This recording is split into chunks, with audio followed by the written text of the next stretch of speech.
असा आवाज ऐकू आला आणि गाईड आणि ड्रायव्हर असे की चला चला चला त्या बाजूला.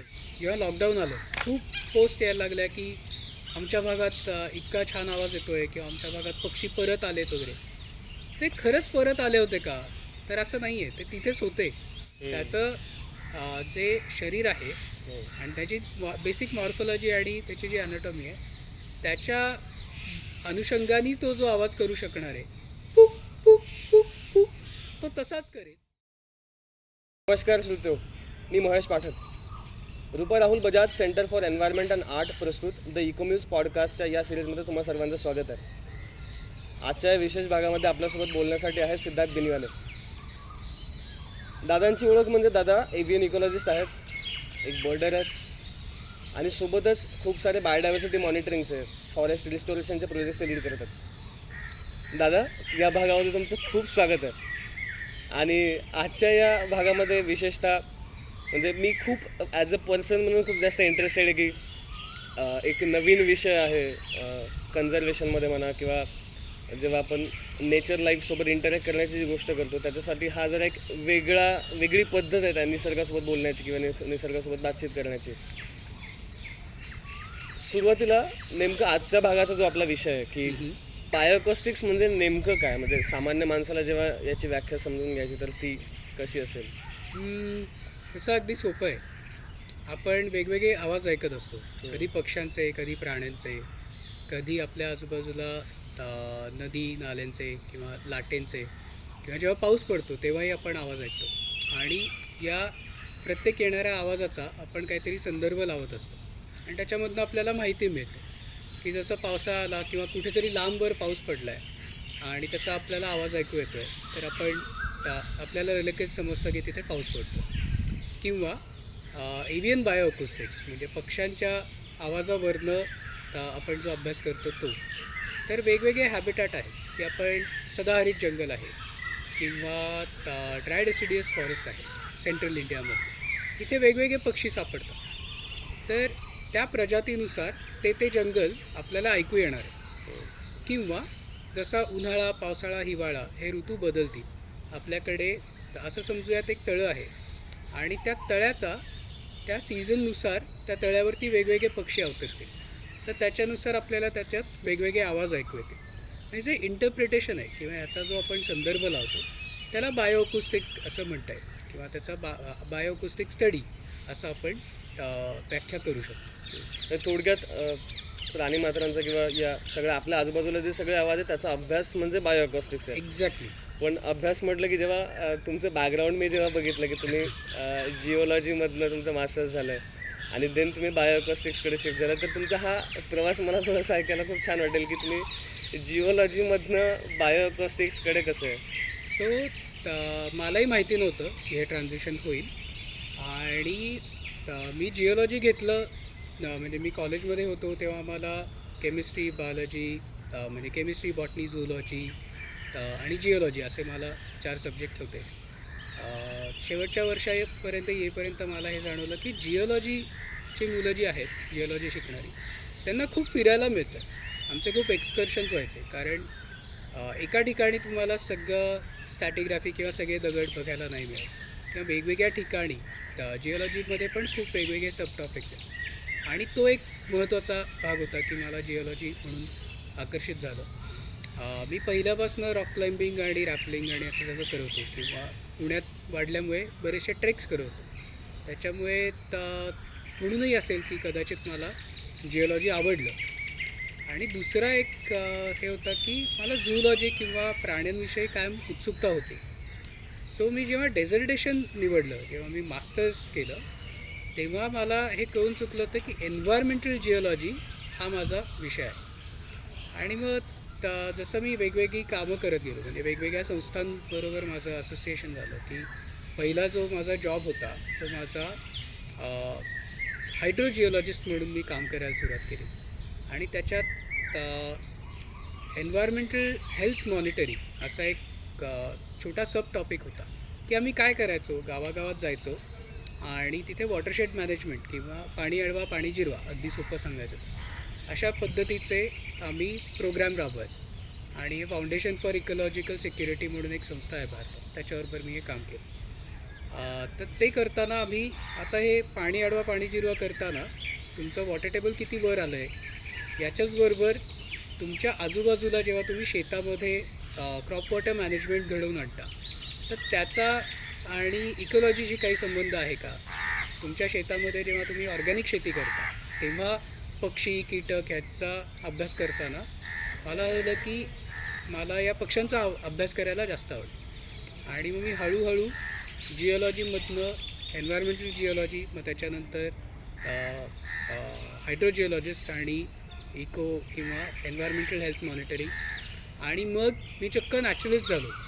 मी हे कार्य बदललं आणि मी मधुमलाई सातपुडाच्या जंगलात जाऊन राहिलो. तिथे मी वाईल्डलाईफ टुरिझम खूप जवळून पाहिलं, फॉरेस्ट डिपार्टमेंटबरोबर काम केलं आणि मग कॅमेरा ट्रॅपिंग वगैरे करताना ते शिकताना मला मित्र आणि गुरु जे आहेत माझे शरद आपटे, त्यांनी मला खूप पुश केलं की अरे तू वेगवेगळ्या जंगलात जातो आहेस, तू पक्ष्यांचे आवाज रेकॉर्ड करायला सुरुवात कर. मग फोटोग्राफीबरोबर रेकॉर्डिंग सुरू झालं आणि मग त्याच्यानंतर मला एका प्रोजेक्टवरती काम करायला मिळालं. प्रोजेक्ट बधीचं कान्हामध्ये आम्ही काम करत होतो. एका डॉक्टर पूजा चोक्सीचा PhD थिसिस होता. त्याच्यामध्ये बायो अकोस्टिक वापरून आम्ही restored areas are they sounding like actual mature forest किंवा अनडिस्टर्ब फॉरेस्ट असं आम्ही पडताळून बघत होतो. आणि that was a first break when I worked on a research project using bio acoustic. आणि असा तो मग प्रवास झाला आणि मला ते इतकं आवडलं की आता मी हॉबी म्हणून पण बर्ड कॉल रेकॉर्ड करतो. लोकांना जास्तीत जास्त बर्ड कॉल्स बायो अकोस्टिक्सची माहिती व्हावी म्हणून वर्कशॉप्स घेतो किंवा माझे जे नेचर वॉक असतात त्याच्यामध्ये बर्ड कॉल्स आणि बायो अकोस्टिकबद्दल जास्त बोलतो. आणि मला मजाही येते हे सगळं करताना की आता आपण बोलतो आहे आणि आपण आपल्या मागे पावसा गातो आहे, कारण आज ढगाळ चालू आहे जरी समर असलं तरी.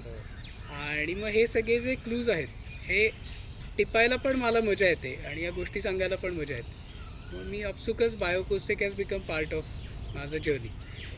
दादा तुम्ही सांगितलं तुम्ही सातपुड्यामध्ये किंवा सेंट्रल इंडियन लँडस्केपमध्ये भरपूर काम केलं आहे आणि पक्ष्यांची आवाजाची पण गंमत आहे. मग जेव्हा आपण निसर्ग वाचनाची गंमत जेव्हा बघतो की निसर्गासोबत बोलायचं, माणसांसाठी आपल्याकडे वेगवेगळ्या भाषा आहेत, मराठी हिंदी इंग्रजी अनेक तत्सम भाषा आहेत. त्या भाषांमध्ये आपण संभाषण करतो, पण कुठेतरी निसर्ग वाचन ही संकल्पना जी आहे ती आपल्या मानवी समाजामध्ये खूप जास्त दृढ आहे. म्हणजे आपसुकच ती आपल्यामध्ये आहे आणि मग त्याच्यासाठी आपण वेगवेगळ्या पद्धतींचा वापर करतो. आज आपण आधुनिक काळामध्ये बसलो आहे म्हणून कदाचित आपण कॅमेरा ट्रॅप्स आहेत किंवा जसं बायो अकोस्टिक्समधून आपण साऊंड मॉनिटरिंग करतो आहे किंवा इतर काही आपण मेथडॉलॉजीज वापरतो.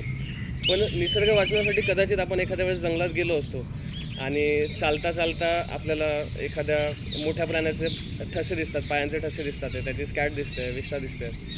पण कदाचित जर आवाज ऐकूच आला नसता की म्हणजे आजकाल जंगलांमध्ये गेल्यानंतर आपल्याला जे असतं की तो आवाज ऐकायचा आहे किंवा कॉल आहे, अलार्म कॉल्स आहेत, मग असा तो आवाज म्हणजे कुठेतरी आपल्याला जंगल वाचायला शिकतो आपण की जंगलाशी बोलायचं आहे. ती अप्रत्यक्ष भाषा आहे, इनडायरेक्ट कम्युनिकेशन आपल्यासाठी.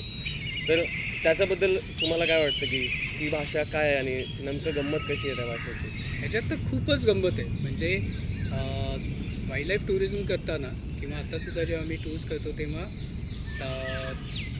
एक भाग असा असतो की आपण त्या ओपन जीपमधनं आपण जंगलात फिरतो आणि आपल्याला मजा येत असते की अरे केवढी वेगवेगळी झाडं आहेत, केवढे वेगवेगळे प्राणी दिसतात. काही वेळेला प्राणी दिसतच नाही. आणि तू म्हटलंस तसं की आपण जातो आणि त्या ट्रॅकवरती आपल्याला वाघाचे ठसे दिसतात आणि मग आपल्याला गाईड किंवा नॅचरलिस्ट जे सोबत असतात ते सांगतात की अरे हा सकाळी गेला असेल, संध्याकाळी गेला असेल आणि असं. त्याचसोबत बरेचदा असं होतं की एखाद्या पाणवठ्यावर येऊन आपण चक्क गाडी बंद करतो आणि आपण थांबतो. तर काही वेळेला प्रश्न पडतो टुरिस्टना किंवा जे सोबत असतात त्यांना की हे काय चाललं आहे, आपण भर जंगलात गाडी थांबवली आहे. एकतर उत्सुकता पण असते, काही वेळेला भीती पण असते आणि त्या आपल्या गाईड आणि ड्रायव्हरला खरं तर जंगल ऐकायचं असतं. म्हणजे आता ह्याच्या पुढे कुठला मार्ग घेऊ किंवा कुठल्या दिशेला जाऊ. तर जेव्हा प्रेडेटर्सची मूवमेंट होते किंवा एखादा बिबट्या त्याचं टेरिटरी मार्क करत जंगलात फिरतोय किंवा वाघ फिरतोय किंवा रानकुत्रे फिरतात, तेव्हा वेगवेगळे प्राणी हे CCTVचं काम करत असतात, कारण त्यांना त्यांच्यापासून धोका आहे. तर सगळ्यात पहिल्यांदा आपल्याला कॉल देणारं कोण असेल तर लंगूर आहे, जे सगळ्यात वरती बसलं आहे. आणि त्यांच्या म्हणजे हे सोशल बिहेवियर आहे ॲक्च्युली. आणि इतकं तुफान आहे की बाकी कळपातले प्राणी जेव्हा चरत आहेत तेव्हा एक कोणीतरी बाकीच्या आजूबाजूच्या येणाऱ्या धोक्यांवरती लक्ष ठेवलं आणि मग ते आळीपाळीने हे काम करतात. आणि नुसतं हेच नाही तर म्हणजे हे झालं अलार्म कॉलच्या वरती. पण जेव्हा ब्रीडिंग सीझन येतो तेव्हा चितळ असेल किंवा सांबर असेल ते वेगवेगळ्या प्रकारचे आवाज काढतात. सो सातपुड्यात एकदा सफारी करताना मला असा अनुभव आला की खूप लांबवरनं थोडासा म्हशीसारखा किंवा बैलासारखा आवाज येतो आहे. आणि तेव्हा माहिती नव्हतं कसला आवाज आहे, पण एवढं नक्की होतं की आपल्याकडे असा आवाज येऊ शकतो, असा प्राणी कुठला आहे, तर गवा होता. आणि तो असा असा आवाज ऐकू आला. आणि गाईड आणि ड्रायव्हर असे की चला चला चला त्या बाजूला जाऊ. आणि आम्ही गेलो, आम्हाला चक्क एक फुल ग्रोन भला मोठा गवा, म्हणजे ज्याला आपण म्हणतो की ब्रीडिंग सीझनमध्ये किंवा माझावर आलेला, असा रस्त्याच्या बरोबर मधोमध उभा त्या जीप ट्रॅकच्या. आणि असं त्याची मान वर करून तो आवाज देताना आम्हाला दिसला. आणि खूप असे म्हणजे आम्ही असे शहारून गेलो होतो की हे काय चाललं आहे. तसंच एकदा जेव्हा पहिल्यांदा मी जंगल आउलेटचा आवाज ऐकला आणि मला झालं की अरे मला आवाज येतो आहे पण ते दिसत नाही आहे.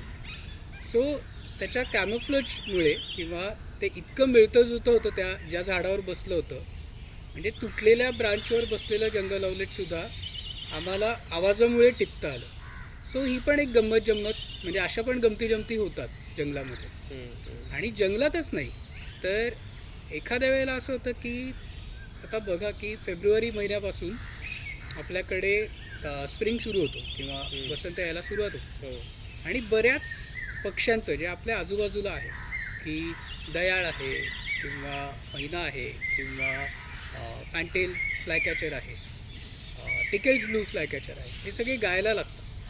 गातात म्हणजे काय तर त्यांचा ब्रीडिंग सीझन सुरू होताना त्या मेलला किंवा नराला त्या आजूबाजूच्या फिमेल्सना अट्रॅक्ट करायचं आहे, तर त्याची ब्रीडिंग सायकल कंप्लीट होणार आहे. तर काही पक्षी पिसारा वापरतात, तसं बरेचसे पक्षी आवाजाचं माध्यम वापरतात. तर तो गायला सुरुवात करतो. आणि आता दरवर्षी मी वाट बघत असतो की माझ्या अवतीभोवती किंवा माझ्या बॅकयार्डमध्ये जो मॅकपाय रॉबिन आहे तो गायला कधी सुरुवात करतो. हे भल्या पहाटे 4 वाजता कुठेतरी फांदीवरती बसून तो त्याचं वेगवेगळ्या आवाजांची नक्कल मिसळीत जे गाणं आहे ते कधी ॲक्च्युअल सुरू करतो.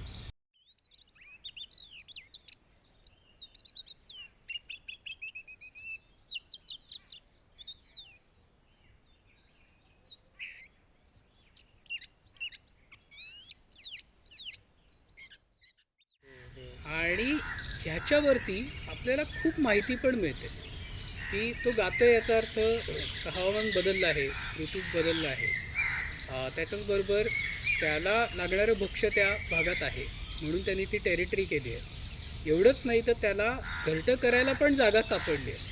अशी सगळी माहिती त्याच्या आवाजामध्ये सांकेतिकदृष्ट्या त्यांनी ती त्या गाण्यात गुंफली आहे, जो की आजूबाजूच्या त्या फिमेल्सना तो सांगतो आहे. आणि यावर्षी मी जो मॅकपाय रॉबिन किंवा दया माझ्या घराच्या अवतीभोवती बघतो आहे तो नुसतं पहाटे नाही, म्हणजे पक्षी बऱ्याच टप्प्याटप्प्याने पूर्ण दिवसभर गात असतात आणि बऱ्याच म्हणजे इलॉंगेटेड सीझनला गातात. यावर्षी तर तो गायचं थांबलंच नाही असं वाटतं मला, कारण मधनंच पाऊस पडतोय, मधनंच ऊन येतं आहे, मधनंच खूप थंडी आहे आणि त्याचं गाणं चालूच आहे ऑलमोस्ट वर्षभर. तो खूप लवकर म्हणजे खूप आधी डिसेंबरपासून तो गायला लागला आहे आणि अजून मे उजाडला आहे तरी त्याचं गाणं चालूच आहे. तर याच्यामध्ये खूप कोडी पण असतात, खूप प्रश्न पण आपल्याला पडतात. पण जरी आवाज नसते किंवा आता आपल्याला हत्तींचं संभाषण ऐकता येत नाही, किंवा कारण हत्ती आपली जी हिअरिंग रेंज आहे त्याच्या खूप खालती त्यांचे बाकीचे आवाज म्हणजे आपल्याला रंबलिंग ऐकू येईल, पण बाकी त्यांचं संभाषण आपल्याला नाही ऐकू येत. किंवा वटवाघुळं काय बोलतात एकमेकांशी ते आपल्याला नाही ऐकू येत, ते आपल्या हिअरिंग रेंजच्या पलीकडे आहे. आणि म्हणून मी स्वतःला लकी समजतो की मला एक तर पक्षी आवडतात आणि मी बायोकुस्टिकवरती काम करतो. कारण जो काही डेटा आपण गोळा करतो, मग ते फोकल मॉनिटरिंग असेल किंवा आपण ॲक्च्युअल उभं राहून रेकॉर्डरमध्ये रेकॉर्ड केलेले आवाज असतील, किंवा एखादा रेकॉर्डर तुम्ही तासनतास लावून ठेवला आहे, जसं कॅमेरा ट्रॅप आपण लावतो आणि मग त्याच्यात व्हिडिओज आणि फोटोज येतो, तसं पॅसिव्ह अकुस्टिक असेल तर ते सगळं मला ऐकता येतं आणि मला त्याची मजा घेता येते, म्हणून मी स्वतःला लकी समजतो. पण जे हत्तींवर काम करतात किंवा जे बॅट्सवर काम करतात त्यांना सॉफ्टवेअरवर अवलंबून राहायला लागतं आणि तुम्हाला ॲक्च्युअल ऑन फील्ड काही ऐकण्याची मजा घेता येते. पण या सगळ्या गमती जमती आहेत. आणि आवाज जर नसते ऐकू येत आपल्याला तर आपलं कदाचित संभाषण पण नसतं झालं. आणि संभाषण तर सोड, मला असं वाटतं की आपण हंटर गॅदरर होतो. तर आपला जीवितार्थ उत्क्रांतीमधला हा खूप आवाजावर अवलंबून असणार आहे. आपल्याला पूर्वीपासून हे माहिती असणार आहे की जेव्हा एखादं शॉपर ज्याचा आपल्याला धोका आहे ते फिरतं आहे तर त्याचा आवाज कसा आहे आपण ते शिकलो असणार आहोत. ते फिरत असताना ज्याचा मला धोका आहे असं काहीतरी जंगलात बाहेर असताना इतर प्राण्यांची हालचाल कशी होते हेही आपण टिपलं असणार आहे. म्हणजे आपण ईव्स ड्रॉपिंग किंवा तू म्हटलास जंगल वाचणं किंवा जंगल ऐकणं हे आपल्याला तसं अवगत झालं आहे. आणि सगळ्यात मोठं म्हणजे आपण शिकारी होतो, म्हणजे मनुष्य आधी शिकारी होतो. तर आपलं सावज टिपताना आपलं जे काही सावज आहे, भक्ष्य आहे, त्याचे आवाज कुठे आहेत हे ऐकून आपण त्याचा माग काढत जाणार असतो. आणि हे सगळे ह्याचे संदर्भ आपल्याला कुठे मिळतात? जिम कॉर्बेटच्या स्टोरीजमध्ये मिळतात किंवा केनिथ अँडरसनच्या स्टोरीजमध्ये आपल्याला मिळतात. किंवा आपण जेव्हा अरण्य किंवा एका रानवेड्याची शोध राहतात अशी पुस्तकं वाचतो किंवा मारुती चित्तमपल्लींची पुस्तकं वाचतो, ते त्यांचं पण पक्ष्यांचे आवाज, प्राण्यांचे आवाज यांच्यावरती खूप त्यांनी लिहिलं आहे आणि साध्या सोप्या भाषेत लिहिलं आहे. ते जेव्हा आपण या शिकार कथा वगैरे ऐकतो किंवा वाचतो या डॉक्युमेंटरीज बघतो त्याच्यामधनं आपल्याला हे संदर्भ कायमच येत असतात. आणि खूप सोपं आहे ना की जसं हे एक पुस्तक आहे डोनाल्ड क्रुझमाचं, त्याच्यात एक प्रकरण आहे, तो पण एक खूप मोठा सायंटिस्ट होता कॉर्नेल युनिव्हर्सिटीमध्ये ऑर्निथॉलॉजी लॅबमध्ये. आणि त्यांनी जेव्हा पक्ष्यांचा आवाजाचा तो अभ्यास करत होता तेव्हा त्याला लहान मुलगी पण होती आणि तो हे बघत होता की अरे ही लहान मुलगी जशी वाढते आहे जसं तिचं ब्लॅबरिंग सुरू आहे आणि मग ती जिब्रिश बोलते की सगळे वेगवेगळे ऐकू येणारे आवाज, शब्द एकामागे पुढे मागे कसेही वापरते. तसंच त्याला ते इतकं कोरिलेट करता आलं कारण तेव्हा त्याचा एका पक्षाच्या आवाजावरती काम चालू होतं आणि तो मॉनिटरिंग करत होता नेस्टचं. तर ते छोटे पक्षी पण असंच करतात हे त्याला जाणवलं की अरे माझी लहान मुलगी पण कुठलेही शब्द कधी पुढे मागे वापरते, त्याला काही व्याकरण नाही आहे. लहान पक्ष्यांचं पण त्याला तसंच वाटलं की अरे ह्यांनी आज कुठला तरी आवाज ऐकला, ते आज गात आहेत किंवा तो काढतायत, मग पुढे 2 शब्द त्यांना अजून कळले, त्यांनी ते मिसळले आणि मग त्यांनी ते अजून फाईन ट्यून केलेले नाही. आणि असंच आहे म्हणजे पक्षी काय, प्राणी काय किंवा माणूस काय आपण ऐकून शिकतो आणि मग आपल्याला वेगवेगळ्या पक्ष्यांची, प्राण्यांची भाषा अवगत होते. आणि मग तसंच निसर्ग वाचन आहे किंवा निसर्ग ऐकणं ही सुद्धा गंमत आपल्याला त्यातनं मिळते. पक्ष्यांच्या आवाजांबद्दल तुम्ही विशेषतः बोललात, म्हणजे कुठल्याही आवाजामध्ये 2 फरक आहेत की टायगर किंवा लेपर्डसाठी आपण अलार्म कॉल आणि त्यांचे वेगळे इतरही कॉल बघतो. तसं पक्ष्यांच्या बाबतीत आहे की पक्ष्यांचे वेगवेगळे आवाज आहेत. मग काही लोक त्याला बर्ड कॉल म्हणतात तर काही लोक त्याला बर्ड सॉन्ग म्हणतात. मग नेमकं या दोघांमधला फरक काय, की दोघं एकच आहेत की दोघांचा काही विशेष असं काही फरक आहे? सो बर्ड कॉल हा म्हणजे तई घार आपल्याला ऐकू येते. तर जेव्हा घारीचा हाच एक चिरका आवाज आहे की केलेला. किंवा काही पक्षी आहेत जे पक्ष्यांमध्ये पण एक ग्रुप आहे ज्याला आपण सॉंग बर्ड्स म्हणतो. तर हे सॉंग बर्ड्स काय करतात, ते पण कॉल देतात पण त्यांच्या विणीच्या हंगामात म्हणजे त्यांच्या ब्रीडिंग सीझनमध्ये ते एक विशिष्ट प्रकारचा आवाज करतात जो की खूप लांबपर्यंत पण जातो आणि खूप म्हणजे खूप टाईम म्हणजे इलॉंगेटेड असतो किंवा खूप वेळ ते हा कॉल देत असतात. आणि मग या कॉलची गंमत काय किंवा याचं वैशिष्ट्य काय तर ह्याच्यामध्ये वेगवेगळ्या नोट्स म्हणजे आपण जसं म्हणतो की आलाप आणि विलाप आणि मग ते विलंबित आणि असे सगळे वेगवेगळे प्रकार आहेत शास्त्रीय संगीतात आणि ते गाणं आपण गुंजतो आणि ते मनोरंजन करण्यासाठी त्या आलापांचा आणि याचा आपल्याला वापर होतो. तसंच पक्षी पण करतो आणि हे त्या फिमेलचं मनोरंजन कदाचित होतही असेल आपल्याला माहीत नाही, पण ह्या आवाजामधनं तो खरं तर माहिती देतो आहे की हे बघा. तर तुला गंमत सांगतो की आपण उदाहरण घेऊ, 2 कोतवाल आहेत आणि रॅकेट टेल ड्रॉंगो किंवा बरेच कोतवाल मिमिक्री करतात म्हणजे त्यांच्या अवतीभोवतीचे आवाज ते ओळखतात आणि ते त्यांच्या आकर्षित करण्यासाठी मादीला आकर्षित करण्यासाठी त्या आवाजाची निवड करून त्यांची कलाकारी त्याच्यातून दिसते. एवढंच नाही तर त्यांच्या आजूबाजूला वेगवेगळे जे पक्षी आहेत तेही त्यांना सांगायचं असेल तर केवढी रिच बायोडायव्हर्सिटी माझ्या टेरिटरीमध्ये आहे हेही तो सांगतो. दुसरं म्हणजे आता 2 कोतवाल आहेत, एक जंगलाच्या ए पार्टमध्ये बसला आहे, दुसरा बी पार्टमध्ये बसला आहे आणि साधारण त्यांची ओव्हरलॅप होते टेरिटरी. तर समजा एक कोतवाल 10 मिनटं गातो आहे आणि दुसरा कोतवाल 5च मिनटं गातो आहे, तर कोतवाल फिमेल याच्यावरनं काय निष्कर्ष लावेल असं तुला वाटतं? की एक आहे तो खूप वेळ गातो आहे, एक आहे तो कमी वेळ गातो आहे. तर खूप सोपं आहे म्हणजे याचा अभ्यास केल्यानंतर आता आपल्याला तर सोपं झालं आहे. तर शास्त्रज्ञांनी काय बघितलं की जो कोतवाल खूप वेळ गातो म्हणजे त्याला कमी वेळ लागतो आहे त्याचं अन्न टिपायला, म्हणजे त्याच्या टेरिटरीमध्ये खूप भक्ष्य अवेलेबल असलं पाहिजे. जो कमी वेळ गाऊ शकतो आहे एक तर त्याचा स्टॅमिना कमी असेल किंवा त्याच्या टेरिटरीमध्ये अन्न टिपायला त्याला खूप वेळ लागतो आहे, त्याला शोधायला लागतं आहे कुठे कुठे आहे अन्न. आणि मग जे फिमेल कोतवाल आहे ते कोणाकडे जास्त आकर्षित होईल, तिला काय संकेत मिळेल?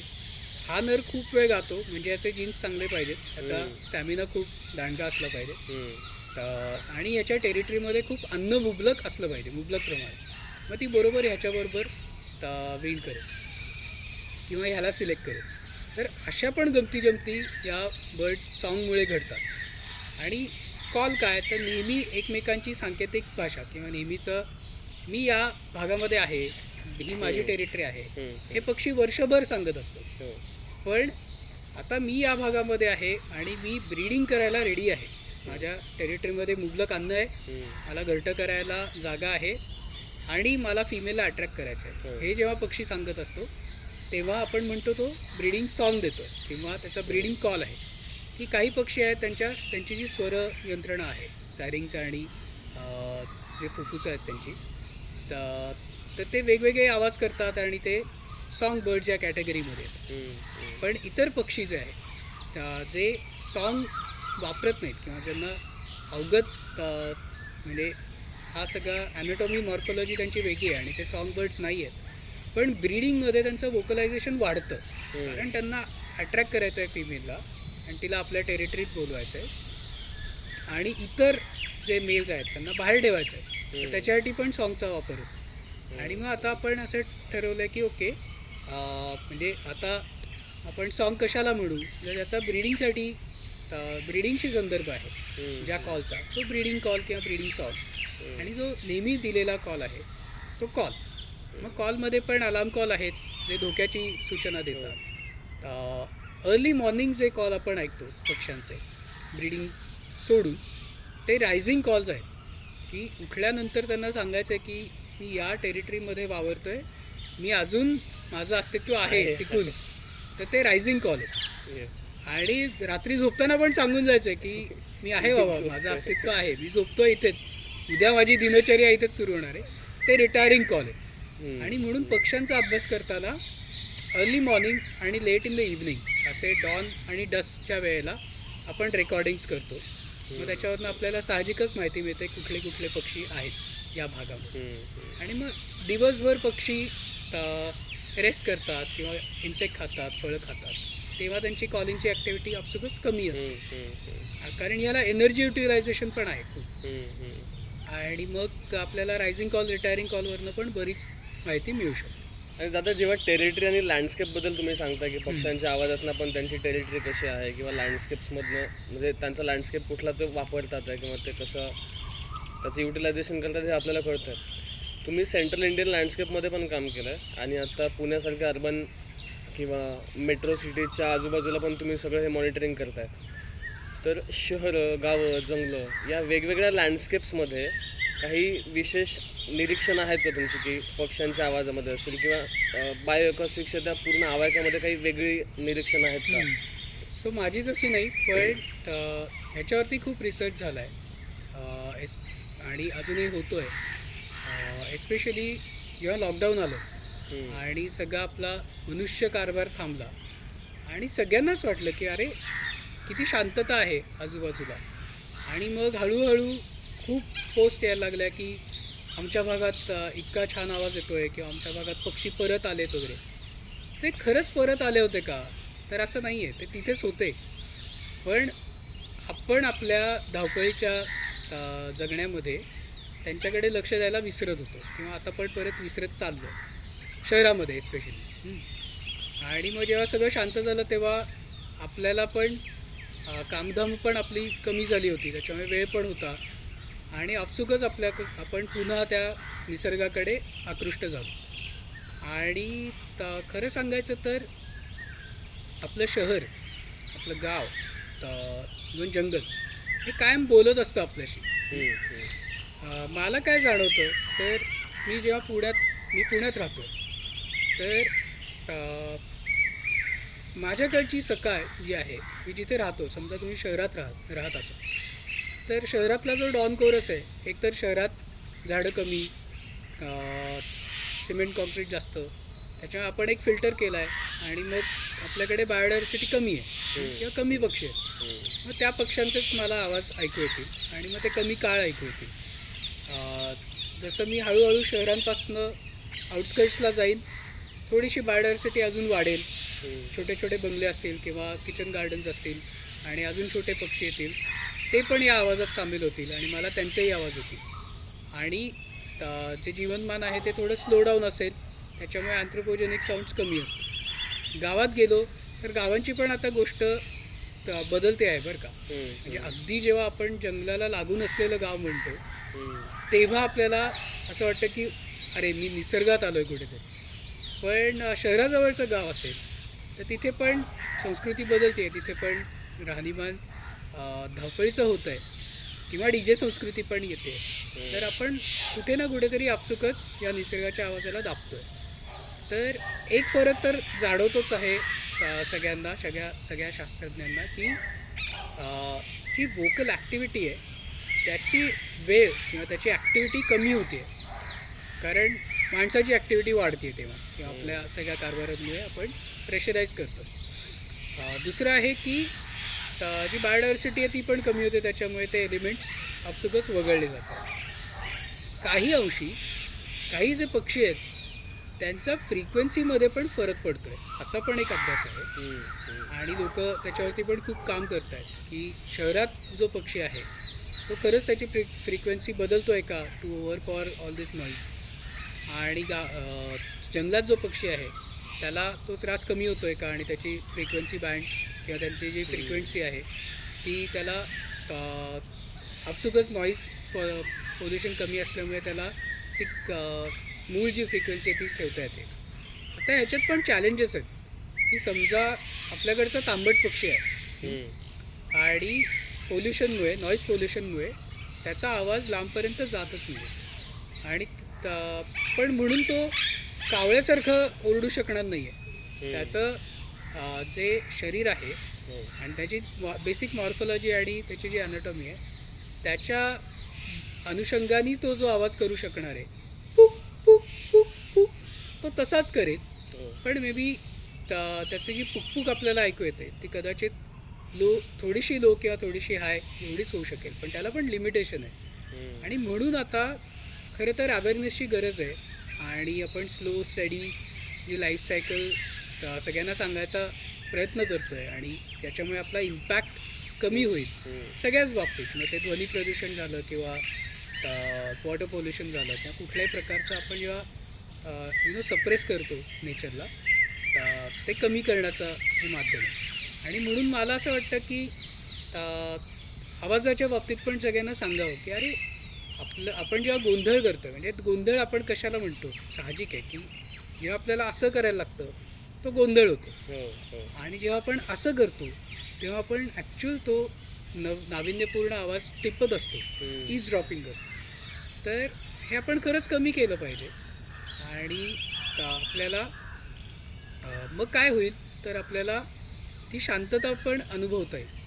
आणि म्हणून कुठेतरी आपण याचा सुवर्णमध्य गाठायला शिकायला हवं खरं तर. नॉईज पोल्युशनबद्दल आपण बोलतोय की डेव्हलपमेंटसोबत आहे, तर डेव्हलपमेंट आपण करतो आणि मुळातच मानवी समाजासाठी डेव्हलपमेंट गरजेची सुद्धा आहे. पण डेव्हलपमेंटसोबत आपल्या शहरांमध्ये मोस्टली म्हणजे ट्रॅफिक आहे किंवा कन्स्ट्रक्शन आहे, हे मेजर कॉन्ट्रीब्युटर आहेत नॉईज पोल्युशनसाठी जेव्हा आपण कन्सिडर करतो.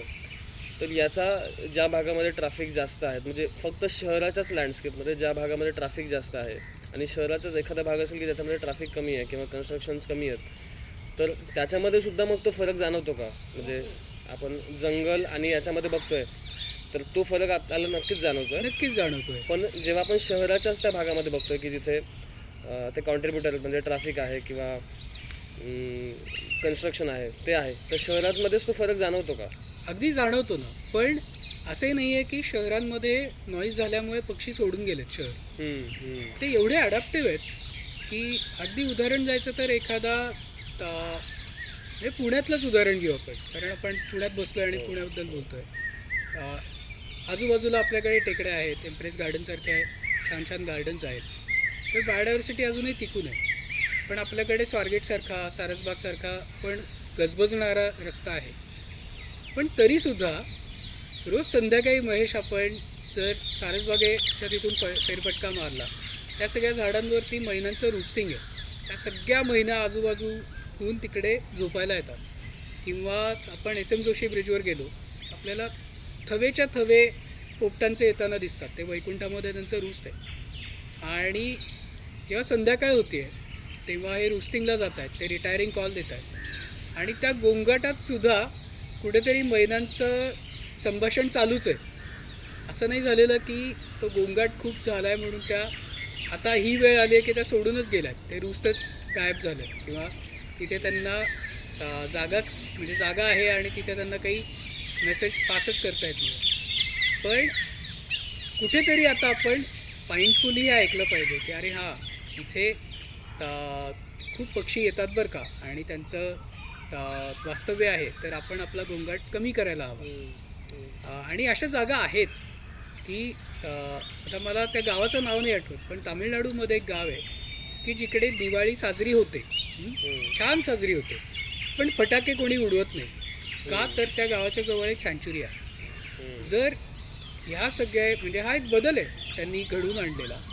जर आपण गाव पातळीवरती हे बदल कायम आपल्याला अपेक्षित असतात, तर शहरांमध्ये पण आपल्याकडे बायोडायव्हर्सिटी आहे, तर आपण का नाही वेगवेगळे बदल करत स्वतःमध्ये, की उद्यापासून मी ठरवलं मी हॉर्न कमी वाजवेल किंवा मी दळणवळणाची इतर साधनं वापरायचा प्रयत्न करेन आणि नॉईज पोल्युशन कमी करायचा प्रयत्न करेन, किंवा मी लाऊडस्पीकर लावणार नाही. यांनी पण खूप फरक पडू शकतो.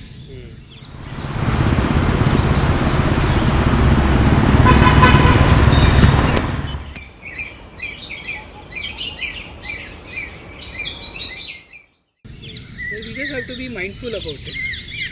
आणि हो, शहरांमध्ये पण जिथे नॉईज पोल्युशन जास्त आहे आणि जिथे कमी आहे, याच्यामध्ये आपल्याला पक्ष्यांचे आवाज कमी जास्त ऐकायला मिळतातच. हा फरक आपल्याला जाणवतो. सेम रेफरन्समध्ये मगाशी तुम्ही सांगितलं की जंगलांमध्ये तुम्ही एक प्रोजेक्ट केलात की ज्याच्यामध्ये तुम्ही मॉनिटरिंग करत होता की जे तुम्ही रिफॉरेस्टेशन केलं तर त्याची हेल्थ कशी आहे, म्हणजे as compared to natural forest. मग आपण ह्याच पॅरामीटरवरती शहरांमध्ये पण शहरांची हेल्थ किती बायोअकॉस्टिक्सचा वापर करून मे बी कदाचित डिटरमाइन करू शकतो का, किंवा त्याची किती संभावना आहे असं की समजा आपण शहराच्या वेगवेगळ्या भागांमध्ये एकाच वेळेला रेकॉर्डिंग्स केले, तर आपल्याला दोन गोष्टी तर नक्कीच कळतील की तिथे कुठले कुठले पक्षी आहेत आणि त्यांची जी ॲक्टिव्हिटी चालू आहे म्हणजे ते किती वेळ वोकल राहतात, तर आपल्याला हेही तपासून पाहता येईल की जिथे नॉईज की गाड्या कमी आहेत किंवा गाड्यांचा आवाज कमी येतो आहे तिथे वोकल ॲक्टिव्हिटी जास्त वेळ चालते का, आणि जिथे खूप नॉईज चालू आहे किंवा ट्रॅफिक जास्त आहे तिथे वोकल ॲक्टिव्हिटी सप्रेस्ड होते का, की तिथे कमी वेळ पक्षी वोकल राहू शकतात का, हाही अभ्यास आपल्याला करता येईल. आणि एवढंच नाही तर मी तर म्हणेन म्हणजे जसं हे एस्टॅब्लिश्ड आहे की जर तुम्ही निसर्गाच्या सानिध्यात राहत असाल तर तुमचं मेंटल हेल्थ पण जास्त छान असतं. म्हणजे काय, तर तुम्ही स्टेबल असता, तुमची चिडचिड कमी होते, तुम्हाला मानसिक आजार होण्याचं प्रमाण हे कमी आहे. कारण तुमच्या सराउंडिंगला नेचर आणि नॅचरल साऊंड्स तुम्ही ऐकताय. तर तोही अभ्यास आपल्याला करता येईल की जे गोंगाटात राहत आहेत त्या माणसांची मानसिक स्थिती काय आहे, त्यांच्यावर मानसिक दबाव आहे का, त्यांची सारखी चिडचिड होती आहे का, त्यांना अँझायटी आणि डिप्रेशन याचा जास्त काळ अनुभवावं लागतं आहे का, आणि जे लोक नॉईज पोल्युशनला सारखं ज्यांना सफर करावं लागत नाही आहे त्यांची मानसिक स्थिती काय आहे. आणि मग आपल्याला हे ठामपणे सगळ्यांना सांगता येईल की बघा हा खरंच फरक आहे खूप मोठा. आणि हे आपण अनुभवतो सुद्धा. आपण का वेकेशनला जातो आणि मग तिथे जाऊन आपण शांत बसतो. म्हणजे बरेचदा आपण म्हणतो की मी आज काही करणार नाही आहे, मी इथे बसून फक्त शांत बसणार आहे. ते शांत बसणं जे आहे ते आपण खरं तर आपण शांत बसलो डोळे मिटून की आपल्याला वेगवेगळे आवाज येतच असतात. आपण आपल्या मेंदूला स्विच ऑफ नाही करू शकत अनलेस आपण झोपतोय. तर ती शांतता किंवा ते निसर्गाचं गाणं किंवा ते आवाज आपल्याला आपसुकच एक मनशांती देतात किंवा आपल्याला स्लो डाऊन करतात आणि आपल्याला ते खरं अनुभवायचं असतं आणि दॅट एनर्जाइजेस अस. मेडिटेशनचाच प्रकार आहे माझ्यासाठी हा. तर हे आपल्याला सतत करता येईल आणि मग आपसुकच आपले ताणतणाव, भांडणं, स्ट्रेस हे सगळं कमी होणार आहे. म्हणून पण आपल्याला पक्ष्यांचा आवाजांचा खूप फायदा करून घेता येईल. ते आवाज तिथेच आहेत, फक्त आपल्याला थोडंसं कधीतरी शांत होऊन थांबून त्यांचं निरीक्षण करायला पाहिजे किंवा ती ऐकायला पाहिजे. म्हणजे रोजच्या काही गडबडीच्या जीवनात आपण ते विसरून जातो की अरे एवढं सुंदर आहे माझ्या आजूबाजूला. म्हणजे निसर्ग बघायचं म्हणलं की सगळ्यांच्या मनात एकच येतं की आता मी जाणार आहे ताडोबाला, आता मी जाणार आहे फ्रेंड्सला, वाईल्ड लाईफ सफारी करणार आहे आणि मग मी टायगर करणार आहे आणि मग मी नेचर लवर म्हणून स्वतःला कदाचित घोषित करणार आहे. पण कदाचित आपल्याच रोजच्या जाणाऱ्या रस्त्यानेच आपण जर निरीक्षण केलं तर आपल्याला खूप सारे पक्षी किंवा वाईल्ड लाईफ बघायला मिळू शकतं. बायोअकॉस्टिक्स ॲज अ रिसर्च टूल आपण जेव्हा कन्सिडर करतो तर कन्झर्वेशनमध्ये त्याचं किती इम्पॉर्टन्स आहे. म्हणजे जसं आपण वेगवेगळ्या लँडस्केपबद्दल बोललो आहे की जंगल आहे, सिटी आहे, तर या सगळ्यांच्या कन्झर्वेशनमध्ये पक्ष्यांचं सगळंच आपल्याला त्यातनं कळतं आणि पक्ष्यांचे इतरही जे काही टूल्स आहेत रिसर्च त्याच्यासोबत हे किती पूरक आहे आणि याचं इंडिव्हिज्युअलिस्टिक किती इम्पॉर्टन्स आहे कन्झर्वेशनमध्ये. सो बायोअकॉस्टिक हे टेहळणी माध्यम आहे असं म्हणूया. तर याचा उदय कुठून झाला, तर खरं तर याचा कॉन्झर्वेशनसाठी काही उदय झालेला नाही या टेक्नॉलॉजीचा. आपण ती आता वापरतो. पण ही कुठून तयार झाली, तर सेकंड वर्ल्ड वॉर 2 मध्ये मला शत्रूवरती टेहळणी करता यायला पाहिजे की शत्रू माझ्या जवळ येतो आहे तर माझी स्वसंरक्षण यंत्रणा कामाला लावायला हवी किंवा मला त्याच्यावर हल्ला करायला हवा. तर जसं रडार सिस्टीम तयार झाली किंवा सोनार डिटेक्ट झाले तसं बायो अकुस्टिकचं यंत्र किंवा बायो हिअरिंग हे पण तयार झालं. माझ्याकडे तशी एक डिश पण आहे ज्याच्यामधून फक्त ऐकू यायचं आणि मग जे मित्र आणि गुरु आहेत शरद आपटे त्यांनी एका इलेक्ट्रिक इंजिनियरकडनं त्याला रेकॉर्डरला जोडता येईल असे पण त्यांनी काय जुगाड किंवा इनोव्हेशन करून ते वापरायला सुरुवात केली. अशी एक जुनी तबकडी आहे माझ्याकडे. तर तसं आपण हे वापरायला लागलो बायोअकॉस्टिक्स. मग जसं कॅमेरा ट्रॅप आपण कॉन्झर्वेशनसाठी वापरतो, आपल्याला कळतं की कुठले प्राणी इथे आहेत, त्यांची डेन्सिटी किती आहे. म्हणजे आपण काय करतो तर एक प्रोटेक्टेड एरिया मॅनेज करतो. म्हणजे जेव्हा टायगर रिझर्व्स होतात, एलिफंट रिझर्व्ह होतात किंवा कॉरिडोर्स असतात किंवा आपण सारखं मनुष्यवस्ती आणि याचं एक्झाम्पल्स येतो आहे.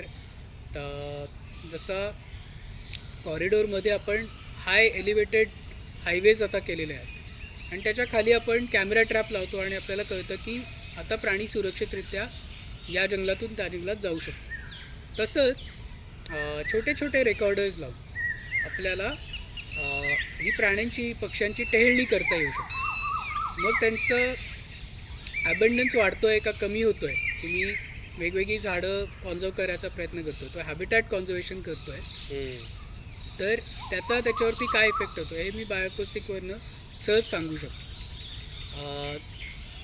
तर असा हा कॉन्झर्वेशनसाठी बायोअकॉस्टिकचा वापर आहे. दुसरंच म्हणजे जेव्हा पक्षी घरटी करतात, म्हणजे आता महाधनेश किंवा ग्रेट हॉर्नबिलसारखा पक्षी आहे, तर एकतर त्याची खूप प्रमाणात शिकार पण झाली आहे, त्याच्यामुळे पण तो लाजाळू झाला आहे, त्याचा हॅबिटॅट पण श्रिंक होत आहे.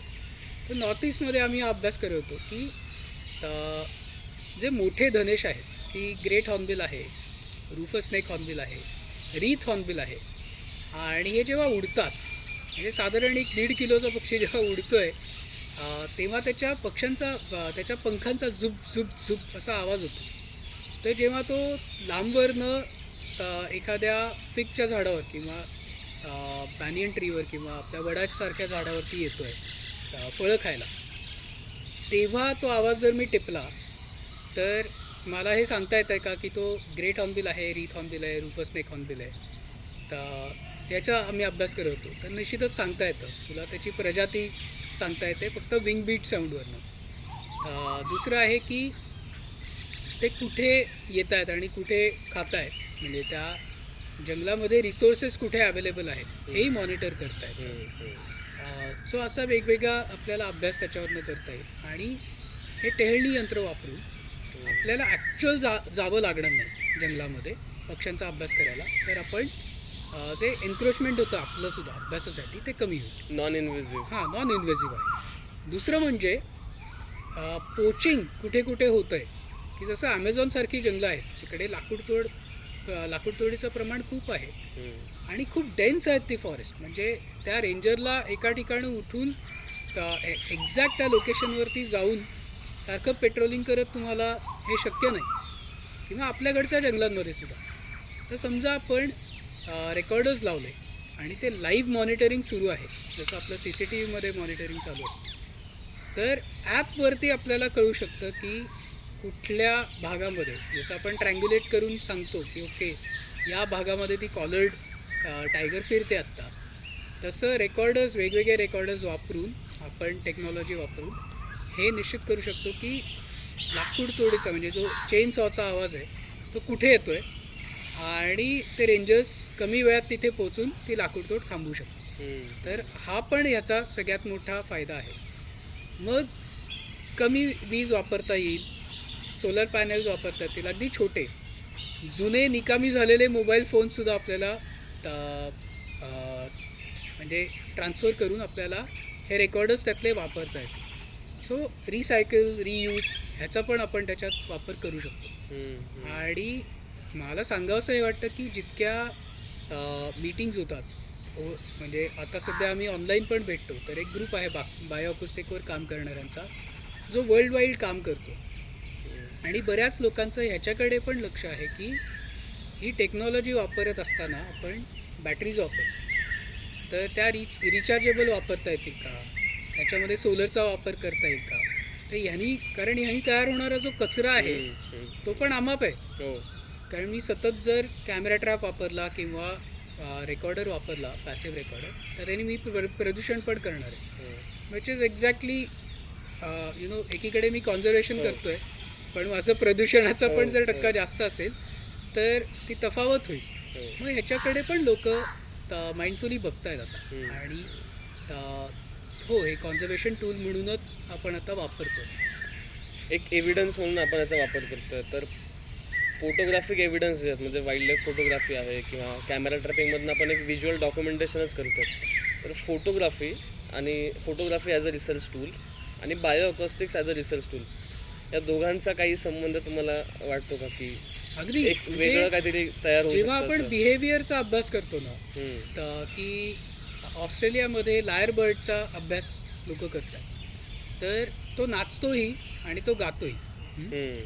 तर ह्याचा पण अभ्यास झाला आहे की तो एक वेगवेगळ्या प्रकारचे काय म्हणूया हालचाल करताना किंवा त्याचे नाच करताना तो वेगवेगळा आवाज काढतो.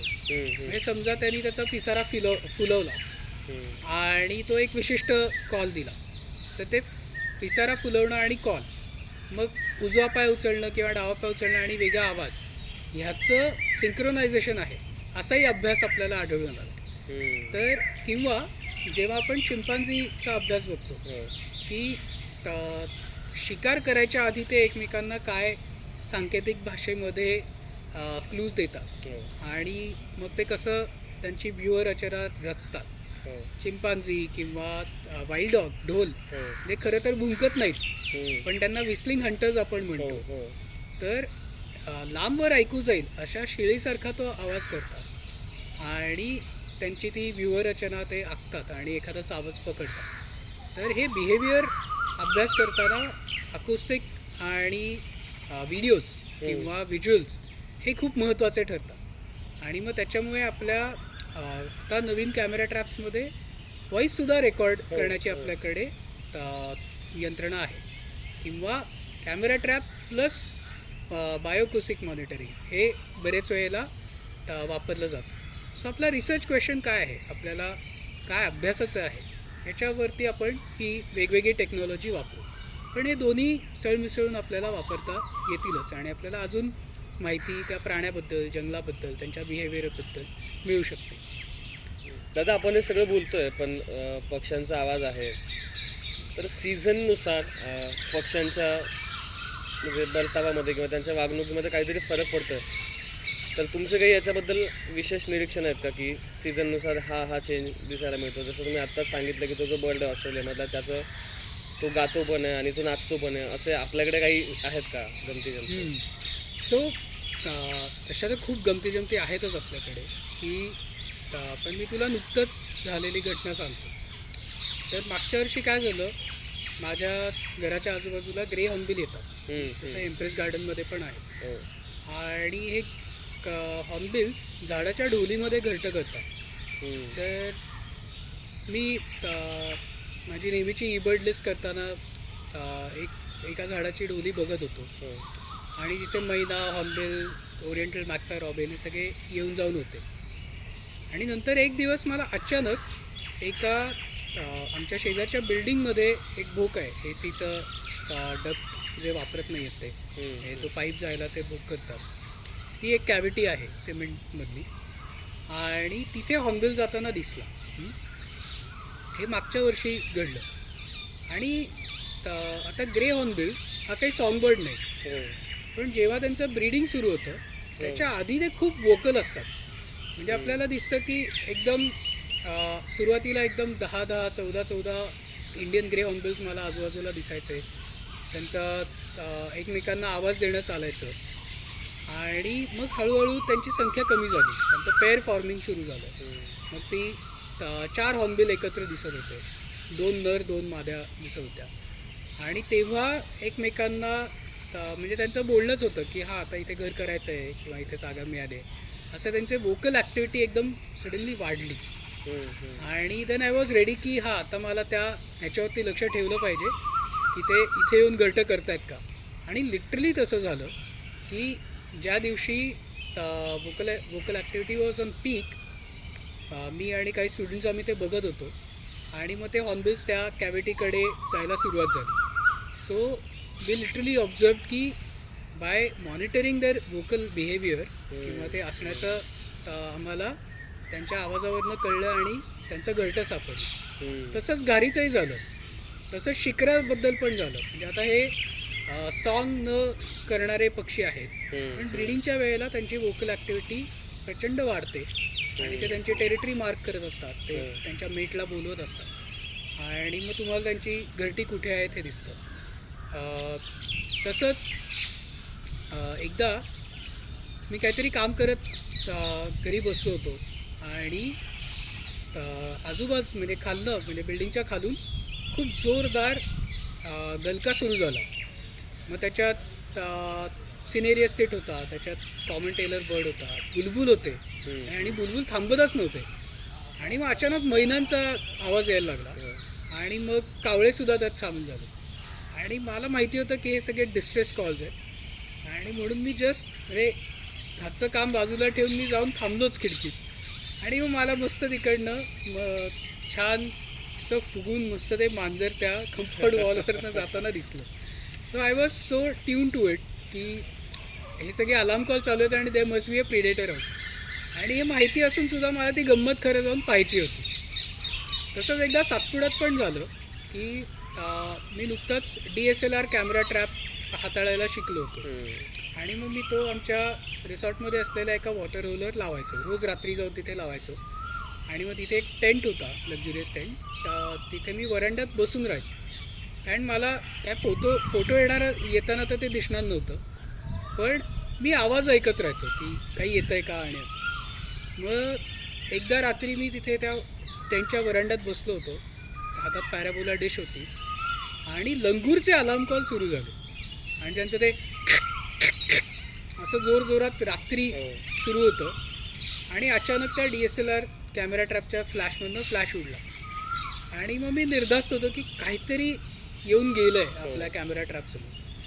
आणि आपसुकच मी सकाळी लवकर उठलो, गेलो आणि पहिलं ते कॅमेरा चेक केला. त्याच्यात लेपर्डचा फोटो आलेला होता आणि आय रिअलाइज की येस, माझा एक्सपेरिमेंट सक्सेसफुल झालं. सो बरेचदा असं व्हायचं की आम्ही सकाळी सफारीला जाताना we use to wake up very early आणि तुम्ही तयार होत असताना तुम्हाला म्हणजे तुमचं रिसॉर्टच्या आजूबाजूला पण बफर झोन आहे, तिथनं सांबराचे अलार्म कॉल येतात किंवा भेकराचा भुंकल्यासारखा असा जोरदार ती आरोळी ऐकू येते. आणि मग आमची म्हणजे जेव्हा आम्ही गेस्टना घ्यायला आमच्या गाड्या लावून तयार असायचो तेव्हा आमची आपसुकच चर्चा व्हायची की ओके, आता मी तयार होताना मला या दिशेने कॉल आला आहे, मी या पॅचमधनं जातो, तू या रस्त्याने जा. आणि मग काही दिसलं तर आपण लेपर्ड किंवा काहीतरी आपल्याला ॲक्च्युअल जंगलात जायच्या आधी बफरमध्येच दिसेल, अशी आमची कायम चर्चा चाललेली असेल. सो हे सगळे अनुभव मला आले आणि एक अफलातून अनुभव मला शेअर करावा असा वाटतो, तो म्हणजे की आम्ही सिंगलीला नॅशनल पार्कमध्ये गेलो होतो आणि तिथे रेड पांडाचं पॉप्युलेशन छान आहे आणि बाकी पण पक्षी बरेच आहेत. तर साधारण पावसाळ्याच्या आधीची मार्चमधली ही टूर होती आणि तेव्हा ह्यांचं पेअर फॉर्मिंग किंवा पॉप्युलेशन सुरू होतं किंवा ती फिमेल तिच्या टेरिटरीमध्ये असते आणि मेल तिकडे येतो तिचा पाठलाग करत. ते दोघंही खूप वेळ एकत्र घालवतात आणि एखादी डेन शोधतात किंवा डोली शोधतात, वुडन हॉलोमध्ये ती घरटं करतात. तर तिथे आम्ही रेड पांडा बघायला गेलो होतो. 2 दिवस आम्हाला काही रेड पांडाचं दर्शन झालं नव्हतं, पण आम्ही पक्षी बघत फिरत होतो आणि एक दिवस आम्हाला एक फिमेल रेड पांडा एका मस्त ब्रांचवरती बसलेली दिसली उंच आणि मग बराच काळ आम्ही सो आम्ही जिथे होतो तिथपासून ती व्हॅलीमध्ये आम्हाला ती फिमेल दिसत होती आणि आम्ही तिथे बसलो ट्रायपॉड वगैरे लावून फोटो काढत होते टुरिस्ट आणि आम्ही ते ऑब्झर्व करत होतो आणि अचानक तिथे एक मेल पण अवतरला. तर रेड पांडा हा काही खूप वोकल प्राणी नाही आहे, तो इतर वेळेला खूप काही आवाज करत नाही, पण डॉक्युमेंटरी थ्रू मला हे कळलं होतं की जेव्हा त्यांचं मेटिंग सुरू असतं तेव्हा एक म्हणजे मेल एक विशिष्ट प्रकारचा आवाज करतो त्या फिमेलला तो रेडी आहे मेटिंगसाठी हे सांगण्यासाठी. तर आम्ही हे सगळं बघत होतो आणि खूप फोटो काढून झाले होते आणि मी व्हिडिओ चालू ठेवला होता, बाकी सगळे फोटो काढतच होते आणि तो मेल ॲक्च्युली तिच्या जवळ आला आणि त्यांनी तो ट्विचर टेलसारखा आवाज केला असा ट्रक ट्रक ट्रक आणि तो रेकॉर्ड झाला आणि आम्ही एवढे असे विलक्षण अनुभव होता तो की हे नेहमी बघायला मिळत नाही आणि तरीसुद्धा आम्हाला हे दिसलं, कारण आपसुकच तो सीझन त्यांचा ब्रीडिंग सीझन जवळ येत होता. आणि अशा बऱ्याच गोष्टी आहेत की जेव्हा सीझन बदलतो तेव्हा आपल्याला पक्ष्यांकडनं आपल्याला जाणवतं की सीझन बदलला आहे किंवा ऋतू बदलला आहे.